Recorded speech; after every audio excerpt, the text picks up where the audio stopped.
அனைவருக்கும் என் இனிய வணக்கம். தொடர்ந்து நம்ம கருட புராணத்தில் உள்ள தண்டனைகளும் அதற்கான செயல்கள் என்னவென்று பார்த்து கொண்டிருக்கிறோம் அல்லவா.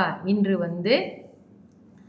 பிராணிரோதம் என்ற பாவத்தை யார் செய்கிறார்கள் என்று பார்ப்போம். பிராணிகளை கொடுமைப்படுத்துதல், தேவையில்லாமல் பிராணிகளை கொடுமைப்படுத்துதல். அது என்ன செஞ்சிச்சு அந்த வாயில்லா ஜீவன்? அவங்களெல்லாம் போய் நம்ம கொடுமைப்படுத்தலாமா?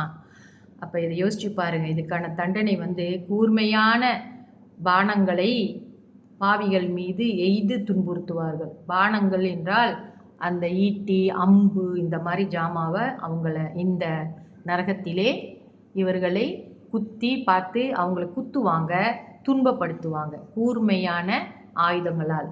சரி, அடுத்தது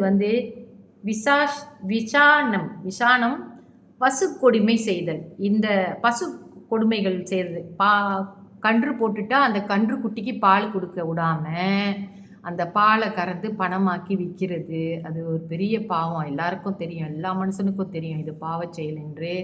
பசுக்கு சரியான தீவினம் கொடுக்கறது இல்லை.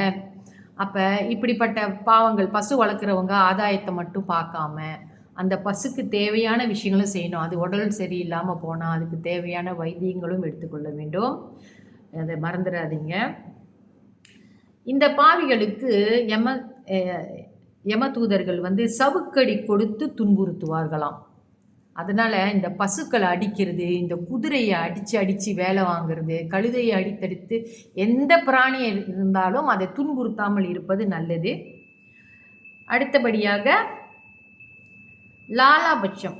இது எப்படிப்பட்டவர்களுக்கு இந்த தண்டனை கிடைக்கும் என்றால், மனைவியை கொடுமைப்படுத்தி முறையற்ற மோக இச்சைக்கு ஆளாக்கி கெடுத்தல்.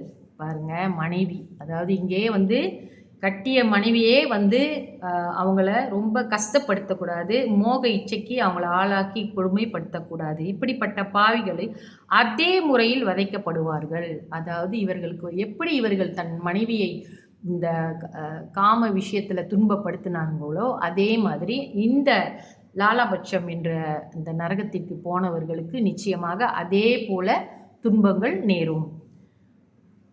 அடுத்து நம்ம தொடர்ந்து வரும் வீடியோவில் பாருங்கள், இன்னும் இருக்குது தண்டனைகள். நன்றி, வணக்கம்.